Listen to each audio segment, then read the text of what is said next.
Vamos a hablar hoy de la situación de las cárceles del país, pero especialmente de las Parras, que es un proyecto que está impulsando esta comisión dirigida por Roberto Santana. Bienvenidos ahora por la Super 7. Bueno, muchas gracias en el nombre de Juan Dionisio y en el mío.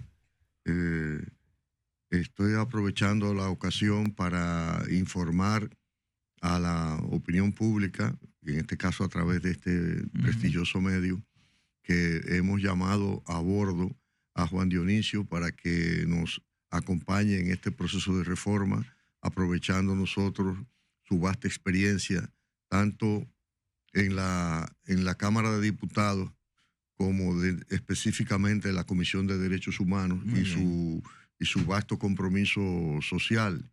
Y de ahora en adelante en los medios de comunicación y en el quehacer institucional nos van a ver juntos. Es una gran adquisición y nosotros agradecemos que este tema tan controvertido, que es el tema penitenciario, no tan popular, consiga buenas voluntades para esto. Entonces me preguntaba sobre el tema de las Parras. Vamos a comenzar con las Parras. ¿A qué nivel está el proceso de recuperación que se está impulsando a través del MIBE? ¿Cuándo se mudan los primeros reclusos de la cárcel La Victoria? Correctamente. Antes de agosto se está mudando, a usar esa palabra, empezando a mudar unos 2.400 privados de libertad procedentes de La Victoria, de los 5.000 que hay, de manera que se va a mudar casi la mitad. Y esto constituye la primera etapa constructiva ya entregada por parte del MIBET a la Procuraduría General de la República. Tiene 5 cuadrantes. 4 cuadrantes son de alojamiento, un cuadrante que es de servicios administrativos. Se hicieron los arreglos de diseño correspondientes porque era un diseño inadecuado.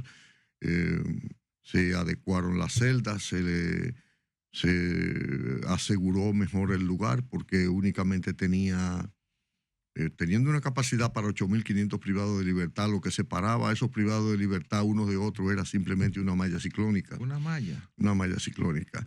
Y por otra parte solo tenía una entrada para los 8.000 privados de libertad, para los 2.000 empleados y para las 20.000 visitas. ¿Cuántas tendrán ahora? ¿Cuántas entradas? 3. Para nosotros poder, para atender, como son 4 cuadrantes, al tener 3 entradas, nosotros podemos administrar ahí el ingreso de los familiares, el ingreso del personal y también el manejo propiamente de los 8.500 internos. Por igual tendrá, cuando se complete el proyecto, tendrá 104 aulas educativas, contrario a lo que tenía anterior, que eran únicamente 14, colocados en un lugar.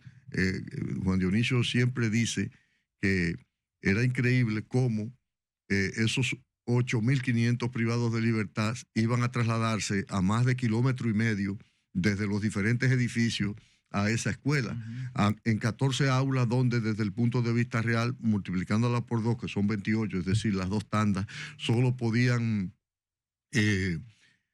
participar en actividades educativas alrededor de 1.200. Es decir que, bueno, pero todas esas cosas se corrigieron. También entre el gobierno y la Procuraduría resolvieron el desaguisado de haber detenido esa obra, que lo que había que hacer era corregirla, someter a quien había que someter y seguir construyendo, etcétera. Pero resuelto ese desaguisado de múltiple responsabilidad, pues se arrancó a través del MIBET, tal y como tú estás diciendo, y estamos previstos para estar listos antes de agosto y en el resto del año una buena parte de lo que resta. ¿Será para los de La Victoria? ¿O se necesita o será un juez de ejecución de la pena que envíe a alguien allá o no? Es correcto. Hiciste una pregunta técnica. Efectivamente es para los de La Victoria, pero los jueces de ejecución de la pena tienen la opción desde cualquier lugar del país de enviar personas allá. Todavía más, personas de condenas largas, que están condenados a 30 años. Esto estará bajo un modelo reformado. Ahí no habrá policía, no habrá ejército, habrá todo tipo de actividades educativas, laborales, etcétera, es probable que muchas familias y muchos privados de libertad hablen con el juez de ejecución de la pena para que lo lleven allá, para que lleven a su familiar allá, privado de libertad. Aún más, esto tiene capacidad para 8.500, pero resulta que en la Victoria ahora mismo lo que hay son 5.000. 5.000, sí. Nada más. Es decir, que vamos a tener una disponibilidad De 3.500. correctamente. Mire, Roberto, la remodelación que se le hizo ahí por el tiempo, las cosas dañadas, ¿a qué exclusivamente se le hizo, se remodeló? ¿A qué? ¿A qué? ¿A las camas? ¿A qué? ¿A los abanicos? Correcto. Porque sabemos que una cárcel Los baños. no tiene los baños como lo tiene usted en su casa, ni yo. Son baños que deben ser acero inoxidable para un preso. Y lo del pantano No se puede resolvió. ser, por ejemplo, una camilla sencilla cuando yo estaba en la pensión allí frente al Marión, de estudiante, de guardia. No puede haber un abaniquito que usted con un papelito se fajan dos ahí y lo rompen. Más o menos, ¿a qué se remodeló? Y eso, Mayo, lo del terreno pantanoso que se alegó. Exacto, sí, exacto. Sí, bueno, entre Juan Dionisio y yo le vamos a responder de una manera muy práctica esa pregunta, porque el jueves pasado estábamos allá, ¿verdad, Juan Exacto, Dionisio? sí. Yo creo que podemos empezar hablando de detalles. Sí. Se hizo una cantidad de arreglos, Sí. pero empieza Juan Dionisio con las celdas. Sí. Bueno, mira, la celda todavía no se ha... los aspectos administrativos, todos los edificios administrativos, incluyendo un tribunal, que va a haber un tribunal con el nuevo rediseño que se hizo ahora, vamos a tener un tribunal para que los jueces vayan allá Está bien, a conocer la audiencia, porque si vamos a tener 8.000 o 5.000, Oye. entonces, Por allá además por que- Vallaguán. porque además eso está a 60 kilómetros de la ciudad. Óyeme, pues un ¿Entiendes? palo. Entonces, y además todo el rediseño administrativo donde van a dormir lo que van a cuidar a los internos. Pero todavía el proceso para la habilitación de las cerdas Sí. en este cuadrante ya tienen toda su cama y su sábana. Además, van a tener privacidad para hacer sus necesidades fisiológicas. Que no Los tenían. privados, en cada cerda, que no la tenía. Pero además, en cada cuadrante tienen un comedor y van a tener una escuela. Una cárcel modelo esa. No solamente modelo, porque ahí no va a haber. Nosotros vamos. Si se aprueba la ley que crea el Ministerio de Justicia, porque estamos tratando de que esta nueva reforma penitenciaria perdure en el tiempo. No como la que inició precisamente Roberto en el 2002, 2003, que ha ido deteriorándose. Ahora, con la creación del Ministerio de Justicia, nosotros le quitamos a la Procuraduría General de la República todo el tema penitenciario y sacamos a la policía y al ejército del tema penitenciario. Pero además estamos formando nuevos agentes preparados técnicamente para cuidar estos internos. Entonces, yo creo que lo que se está haciendo ahora y el rediseño que se hizo a todo el recinto, porque recuérdense que tenemos 6 millones de metros. Y además, pero nosotros vamos a tener casi 4 millones de metros para cultivo, para actividades de producción, porque va a ser un centro también de producción. De hecho, hoy, en toda esta semana, tenemos internos que están trabajando en La Parra. Es decir, los presos están acondicionando la propia. Hay 45 que vienen de Monte Plata, 45 que vienen de CRS de San Pedro de Macorís, que ya están trabajando. Porque si vamos a hacer la reinserción, tiene que ser real. Claro. Y es cero vagancia. Cero ocio, así mismo. Cero ocio. Hay un detalle precisamente sobre esa pregunta de cuáles son los elementos de cambio y que tiene que ver con lo que él acaba de señalar. Ahora, como uno de los elementos de cambio, nosotros tenemos las actividades productivas dentro del mismo recinto. Eso lo cuadramos con el área de huertos escolares del MINER que estuvo con nosotros el jueves pasado. Al lado de los edificios habrá cultivo de vegetales y todas esas cosas. Ahora, otro elemento importante. En cada cuadrante ahora habrá un taller de mecánica, soldadura, etcétera. No lo había.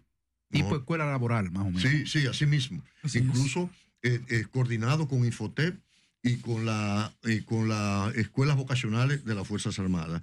También le hemos puesto a cada cuadrante una cisterna. ¿Por qué? En cada cuadrante hay 12 edificios de alojamientos ordinarios y 4 edificios pequeños de alojamientos especiales, más iglesias, etcétera. Pero eso dependía de una sola, oigan esto, de un solo pozo, de una sola bomba. Oiga, Que si esa bomba se dañaba, dejaba a los 8,000 y a los 2,000 sin nada. Entonces, en cada cuadrante se le ha puesto una cisterna. Y en el tema también de los ajustes, en el tema de alimentación, que es un detalle importante, ellos tenían en el nuevo modelo. No están los comedores económicos metidos ahí. Otra cosa. Los comedores económicos suplen comida cruda. Okay. Es decir, el arroz crudo y allá están sus propias cocinas, etcétera. Okay. En el diseño original, errado, ellos le pusieron la tienda, es decir, aparte de la comida, usted puede comprar una Coca-Cola, puede comprar un sándwich, puede comprar pan o lo que sea adicional. Entonces, pero eso lo pusieron en el patio. Ahora, yo le pregunto a ustedes, ¿qué es lo que quiere un preso permanentemente? Salir. ¿Me duele la cabeza? Mentira, no le duele la cabeza a nada, es que lo lleven, Sí. es salir. Sí. Y dice, o como tú decías con el tema de la barbería, Claro. que tuve que mudarlo también, la barbería estaba afuera, no, la metimos en el edificio. ¿Y qué hicimos con el economato? Lo metimos dentro del comedor. ¿Cuántas veces usted va al comedor? Va en el momento del desayuno, en el momento de la comida, en el momento de la cena. Usted quiere comprar algo, cómprelo cuando usted va ahí. Exacto. Un solo viaje. Sí, entonces Exactamente. todos esos arreglos tuvimos que hacerlo y el tema del educativo no es cualquiera, porque es que a cada cuadrante le hemos montado una escuela. A cada cuadrante le hemos puesto alrededor de 20 aulas que funcionan, tanda por la mañana, tanda por la tarde. Usted trabaja por la mañana, entonces usted Hay estudia en la una tarde. preocupación que tengo. No sé si ustedes previeron, me imagino que sí. La demanda que van a tener ustedes queriendo los presos ir para allá. Sí, no. Los mansos quieren ir. Los que tienen control de la cárcel no quieren ir y ya lo están diciendo. No Sí. te había comentado eso. Claro, ahí Hay gente está. que dice que no, que ellos están cómodos ahí en la Victoria, que no hay problema, que ellos se pueden quedar ahí. Ya ustedes saben, ¿verdad? Pero Ahora, esa experiencia nosotros la vivimos con el nuevo Claro, modelo, sí, porque sí. cuando hicimos ese tema en Puerto Plata, en La Vega, en Moca, en La Romana, en Higüey, en Najayo, sabíamos que los presos que controlan, que están al frente de la corrupción junto con miembros del personal, ellos no quieren ir a ese sistema. Pero No, sí los Ahora- padres van a demandar, perdón, Joana, los padres, mira, Roberto, ayúdame a llevar a mi hijo para allá, para que se eduque, yo quiero ahí. Es una demanda terrible. que va a más haber. que eso. Yo recuerdo cuando estábamos en el nuevo modelo que había familias que se nos acercaba. Ese muchacho yo no puedo con él. Ustedes no lo pueden meter ahí. No, señora. Entonces, a través de un tema judicial. Por eso, don Roberto y al señor Juan Dionisio también, ustedes están hablando de una serie de, no son beneficios, son derechos del individuo, pero son tantas facilidades y tantas situaciones. Hay que recordar que las personas que están ahí porque han violentado una ley.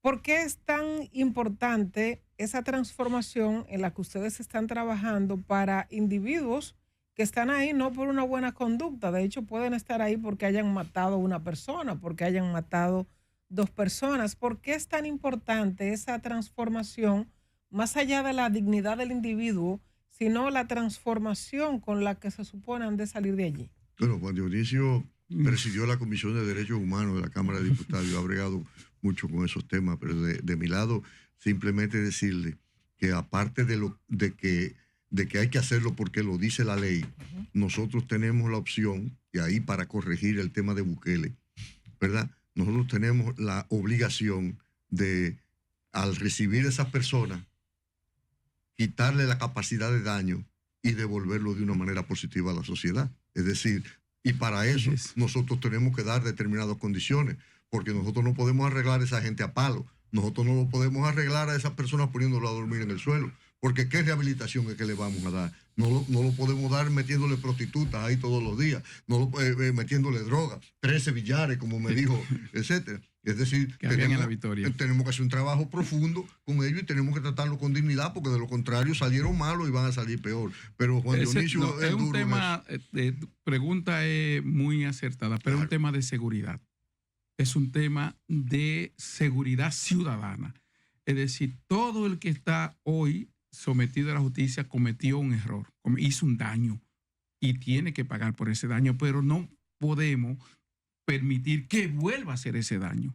Él tiene que pagar ese daño a la sociedad y nosotros, esa es la función del Estado, de que ellos puedan volver a la sociedad, se reintegren. Por eso, no solamente que se reintegren con la disciplina, la educación es obligatoria en este nuevo modelo. No opcional. No es opcional, es obligatoria. El trabajo es obligatorio, no es opcional. De hecho, ya nosotros, no solamente son 90, ya nosotros tenemos acuerdo, porque Roberto ha planteado también ese acuerdo y se está haciendo. Toda la cuenca hidrográfica de este país van a ser sembradas de árboles por los internos. Todas. ¿Me entiendes? Pero los ayuntamientos van a utilizar esos internos para trabajar en limpieza, en esa área por ahí, porque se ha hecho acuerdo con los alcaldes. Cañadas, parques. Todo eso. Pero además le vamos a pagar también para que ellos salgan de ahí con su dinerito. Ya incluso hay experiencia de eso. Sí. Y el medio libre va a permitir que esos ciudadanos puedan reeducarse, que salgan de ahí profesionales, salgan de ahí técnicos, salgan de ahí licenciados, salgan de ahí ingenieros. Y cuando salgan de ahí puedan integrarse a la sociedad y que no vuelvan a cometer ningún otro delito y que ayuden a los otros a que no cometan otro delito. Porque el régimen disciplinario va a ser fuerte. Hemos hablado de barbería, economato, cafetería, pero dispensario médico. Claro. Hay problemas a veces en la cárcel y tú trasladar a alguien que le den un vejigazo en la cabeza, de allá a aquí es un problema. ¿Qué va a haber ahí? Ay, nosotros, si vamos a sacar la droga de las cárceles, si vamos a sacar los celulares, si vamos a disciplinar, tenemos que tener los especialistas para eso. Claro. Entonces, en cada cuadrante va a haber psicólogos, van a haber médicos, hay un dispensario médico, no solamente un dispensario médico equipado, porque también va a haber lavandería, sino que cada cuadrante tiene 2 edificios. Cada edificio tiene 149 internos. Así es, Roberto. 149 internos en cada edificio, que tiene 4 pisos. Cada piso tiene un orden de seguridad y un control de seguridad, cada piso. ¿Entiendes? Y esos que están en esos 4 pisos, tienen para ese piso, para ese edificio, tienen todo su servicio ahí, en ese cuadrante. Ambulancia, va a haber una tienen ambulancia. ambulancia, tienen cancha, tienen escuelas cerca del comedor, van a tener escuelas. Tenemos un área infantil, tenemos las celdas conyugales, tenemos la celda también de reflexión. Pues cualquiera cae preso ahora. Es decir, bienvenido a todo el que quiera. todo el que quiera. Es decir, que mucha gente va a querer ir a estar, no va a querer ir, pero lo que nosotros estamos haciendo es generando un modelo penitenciario que va a ser ejemplo en América Latina y que la República Dominicana se va a convertir en un ejemplo con este nuevo modelo penitenciario. ¿Qué cantidad? Perdón, un Roberto. segundito. Es que nosotros, para decir, es que nosotros empezamos ese sistema desde el año 2003 y tuvo sus resultados. Todos esos servicios de atención primaria y todas esas cosas, todos sus médicos, todas sus cosas. Y el elemento principal, cero corrupción. Porque hemos hablado de muchas cosas aquí, pero el cáncer de las cárceles, y yo creo que más allá de, además de la cárcel, otras cosas de nuestro país, es el tema de la corrupción. Por ejemplo, una de las cosas que nosotros desbaratamos inmediatamente llegamos al modelo reformado fue que la garita de la DNCD nosotros la derrumbamos con Mandarria.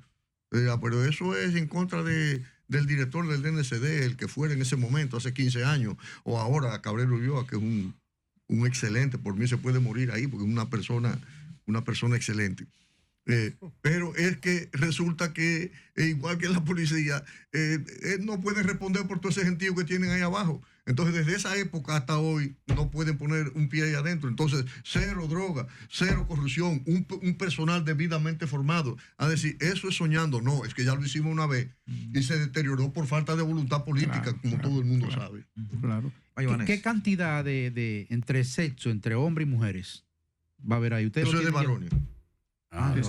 Mire, Es de varones. Las mujeres son el 1 punto pequeño, 1 punto menos de un 2, mucho menos de un 2 de la población penitenciaria. Ustedes saben, las mujeres son más honestas que nosotros, ustedes lo saben. Tiene su cárcel en Najayo. Mire, Roberto, yo más o menos transportándome mentalmente allá a la zona de Las Parras, decía Juan Dionisio, por cada área, por cada módulo, creo que ustedes lo llaman cuadrante, 149 internos. No, en cada cuadrante hay 12 edificios. 12 edificios. 12 edificios. Cada edificio y cada cuadrante tiene 2.400, capacidad para 2.400. Tú lo divides. Eso es una ciudad. Porque va a tener capacidad para 8.500 internos. Claro. ¿Cómo se va a manejar eso? ¿Qué cantidad de personal ustedes necesitarán para eso? Bueno, número uno, tuvimos que, ese diseño malo, tuvimos que segmentarlo.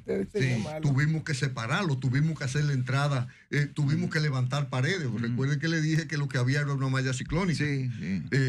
Nada más. ¿Y tú preguntabas? No, preguntaba, ¿con qué cantidad de personas ustedes van a manejar? Porque es una ciudad. 1 es a 5, 2.000.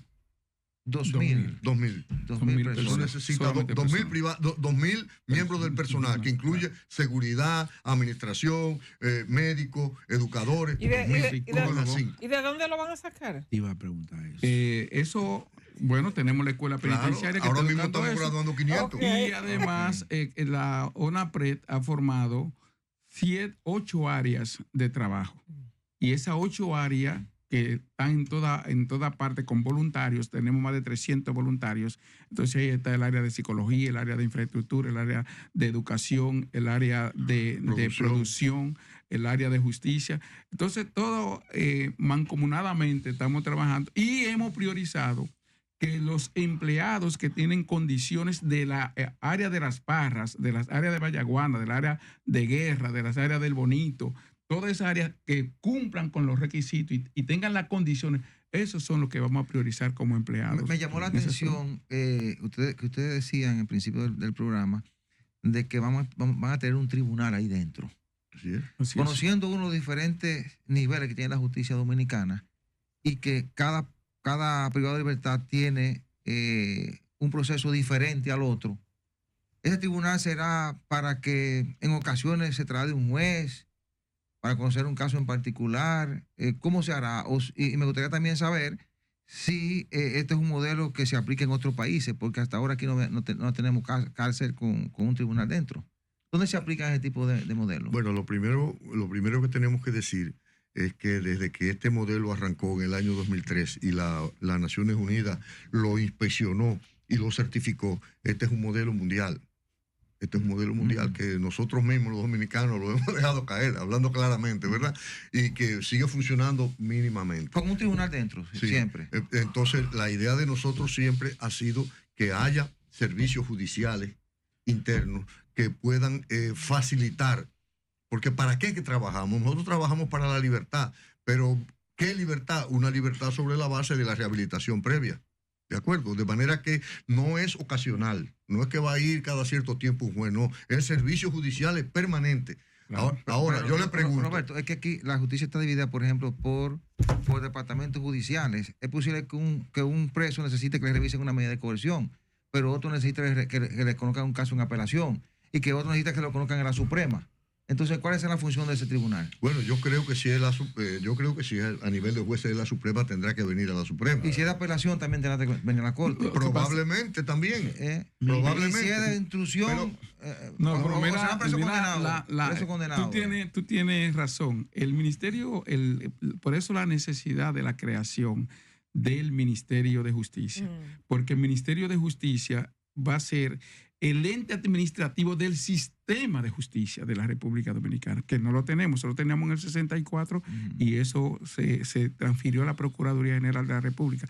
Ahora, ¿qué va a hacer el Ministerio de Justicia? El Ministerio de Justicia, respetando la independencia de los poderes, como dice la Constitución, va a regular todo eso mediante la ley que se está creando y mediante el reglamento. ¿Por qué?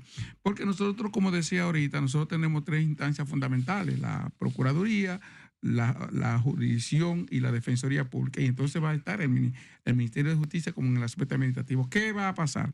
Ese tribunal va a conocer, por ejemplo, todos los casos de apelación. Lo vamos a conocer, por ejemplo, los jueves. Vamos a decir que los jueves se conocen todos los casos de apelación y el jueves se trasladan, porque vamos a determinar los presos que corresponden a la Corte de Santo Domingo. que incluyes en la provincia de Santo Domingo y Monteplata. Ese día, en la mañana, conoce la corte de todos los internos de Monteplata y de la provincia de Santo Domingo. Es decir, la corte de Monteplata se muda ya. Ese día. Por ejemplo, la corte de San Pedro de Macorís, que conoce todos los casos de San Pedro de Macorís, de la Romana, de la Altagracia, del Ceibo y de Atomayor, porque es una sola corte. Ese distrito judicial, esa corte corresponde a todas esas 5 provincias. Esa corte se traslada un día y conoce los casos de todos esos privados de libertad que corresponden al este. Y entonces, así podemos, si es que tenemos de esa zona, pero fundamentalmente esos internos que van a estar ahí de la corte de la provincia de Santo Domingo y el distrito así nacional. Evitan tener que trasladarlo, sí. Desde Vallaguana aquí a Ciudad Nueva. Roberto, que fue de los errores también. Y se corre menos riesgo. Roberto, la parte de salud, ¿cómo está allá? El área de la salud. De la salud, sí. ¿verdad? ¿Y qué le parece a usted, cómo usted percibe esa perla de Bukele allá en la cárcel? Bueno, 3 cosas. La primera que quiero precisar, esta entidad, la Oficina Nacional para la Reforma, de Apoyo a la Reforma Penitenciaria, nosotros no estamos dentro del sistema, nosotros no somos el sistema. El sistema es la Dirección General del Sistema Penitenciario y Correccional que dirige Roberto Hernández y su equipo, que depende de la Procuraduría General de la República. Esto es una oficina de la Presidencia de la República. Esta oficina es el resultado de una preocupación común del presidente de la República y de quien le dirige la palabra para evitar que se volviera a repetir el incendio y la mortandad que hubo en La Victoria el año pasado. ¿De acuerdo? Sí. Y él y yo conversamos y acordamos que no se podía repetir eso y que había que marcharle de fondo al tema y que había que completar la reforma y que había que sacar las prisiones del ámbito militar, del ámbito policial, y que había que sacar la corrupción y la inseguridad y contribuir de esta manera, esta oficina, con todas las áreas que pudieran necesitarlo, la misma Procuraduría, la misma Suprema Corte, y a todos ellos tirarle encima todas las dependencias del Estado. Por eso él habló de 8 áreas. Y junto con esto también involucrar a la sociedad, porque la sociedad al final es la gran perjudicada, pero la gran beneficiada. Quería precisar eso. En segundo lugar, en cuanto al tema de salud, tenemos dos temas. El tema de la salud física y el tema de la salud mental. Son temas que hay que atenderlos de manera paralela. En nuestro modelo existen los 2 tipos de atención con los protocolos correspondientes. Eso no es que él dijo, a él le corresponde una medicación y él dijo que él no se la va a tomar. Eso no es así. No. Las medicinas las cuidamos nosotros y hay un protocolo que dice, por ejemplo, que a usted le toca la medicina a las 6 de la tarde. Usted tiene que venir y tomarse su medicina. Igual que el niño que no sabe qué tomar, tiene que tomártela. Si usted dice que no se la quiere tomar y el psicólogo, a pesar de eso, de hacerle la insistencia, dice que no se la puede tomar, usted tiene que firmar un documento que usted dice que usted no se la tomó. Entonces, esa es la parte de salud física y salud mental, que incluye en la salud física, salud odontológica y demás. Un detalle sobre la importancia de la salud y de ahí también lo crucial de la pregunta que tú hiciste. Todo el que está privado de libertad está ahí contra su voluntad. Todo el que está en un lugar en contra de su voluntad tiene problemas puede tener problemas de conducta y puede tener disturbios mentales. Cuando usted oye diciendo a un privado de libertad, yo estoy muy bien aquí, yo no tengo nada, ese es el que está peor. ¿De acuerdo? Entonces, es un tema importante, el tema de la salud, y en el caso, por ejemplo, de las Parras, ellos tenían una idea, porque eso lo plantearon como un negocio, en el 16, 17, por ahí, lo que querían era hacer un hospital. Ya ustedes saben lo que cuesta un hospital, ¿verdad? Pero finalmente, ¿verdad? Lo que se hizo fue hacerle un dispensario, un centro de atención primaria, es el término, ¿verdad? A cada uno de los cuadrantes. Por lo tanto, hay 4, ¿verdad? Eso es lo que tenemos en materia de salud. Y al respecto, desde UNAPREP, tenemos el área de apoyo a salud penitenciaria y desde ahí ayudamos al sistema para la selección de los psicólogos, de los médicos, de los psiquiatras, etcétera. La parte de Bukele, bueno, la reacción de Bukele fue una reacción extrema a una situación extrema. ¿Cuál es la situación extrema? La que había en El Salvador y en alguna medida permanece en algún aspecto.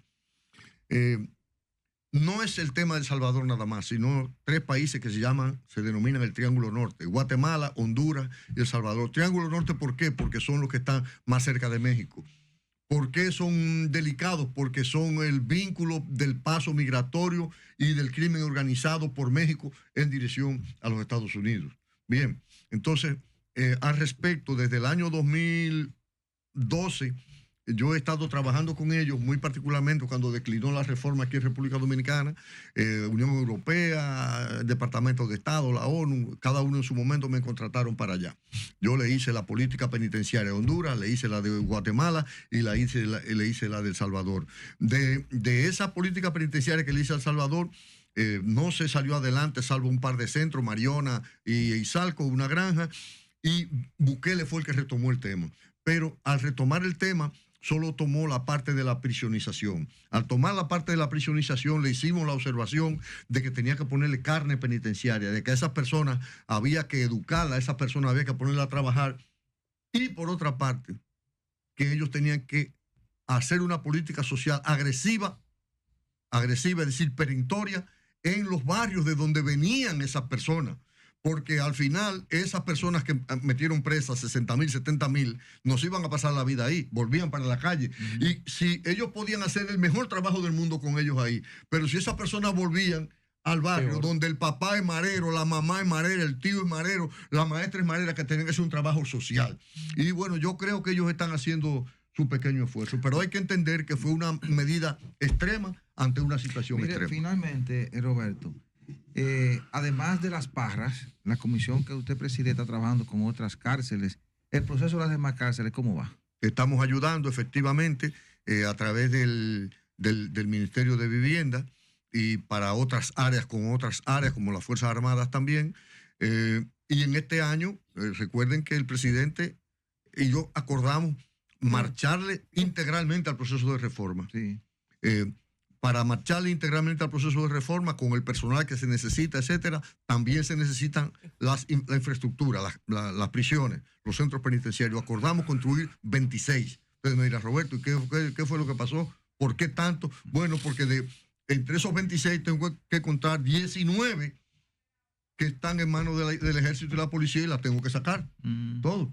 Es decir, hay 12 que están en fortalezas militares. Los militares no fueron formados para eso. Sí. Y en la policía tienen 7. Y atención, una de esas 7 es La Victoria. ¿Tengo que sacarlos de ahí o no tengo que sacarlos de ahí? Claro. Bueno, muy bien.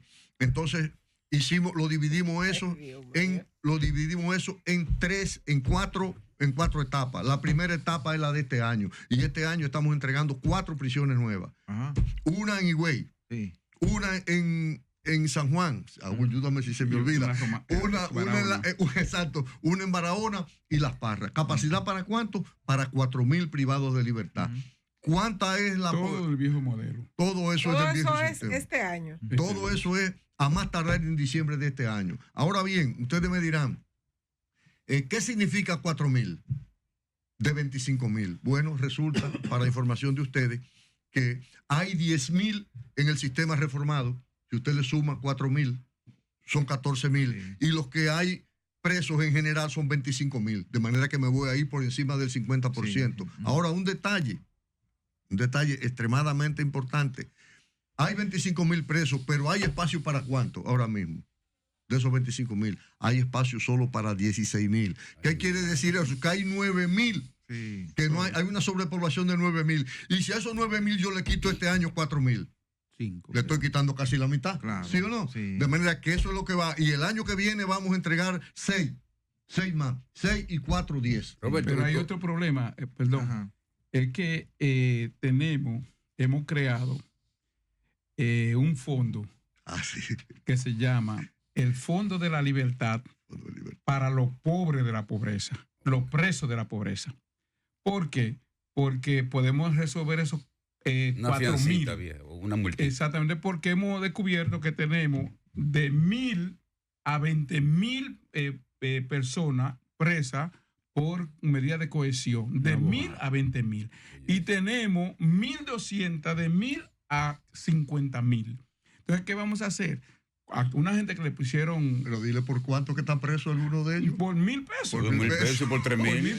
Pero dile cuánto que gastamos diario Y en cada uno. diariamente el Estado gasta $18. En uno, $18. Es decir, Gastamos que- 1,400 pesos diarios en ese que tiene una multa de 1,000. Mire, Y restituyo. entonces nosotros Ok. estamos con ese fondo que ya el presidente dispuso 5 millones de pesos para ese fondo y que ya identificamos los primeros 300. También lo vamos a sacar. Es decir, que también los dos temas fundamentales de la justicia penitenciaria, que son la sobrepoblación y la vergüenza internacional que somos, la cantidad de presos preventivos que tenemos, también nosotros queremos Ustedes reducirla. tienen un registro de los extranjeros detenidos, presos. Sí, claro, sí, claro. claro que sí. La mayoría son Haitianos. ¿verdad? Sí. Sí, el 94. 7% de los internos son presos extranjeros. Ujú. ¿Cómo es el 7%? El 7% de Y todos. de ese 7%. El del 7%, el 87% de esos son haitianos. Haitiano. Roberto, mire, antes de que lo despidamos de aquí, aprovechando que usted fue En la rector, victoria es 250. mire, 250 haitianos Sí. sí, o extranjeros. Haitiano. mire, aprovechando que usted fue rector de la Universidad Autónoma de Santo Domingo, ¿qué les parece a usted de manera breve la cantidad de extensiones que se han construido en la Universidad Autónoma en todo el país? ¿Eso puede afectar la calidad de los profesionales que van a regresar, que van a salir de la Universidad Autónoma de Santo Domingo? Sí, puede afectarlo si no se toman las medidas preventivas correspondientes. Es correcto que haya extensiones en un país que tiene el déficit educativo que todo el mundo sabe que tenemos. Hay factores de mitigación. La UAS tiene que ponerse los pantalones, como todo el mundo sabe, en cuanto al tema de la calidad. No únicamente en las extensiones, no, en la sede central también.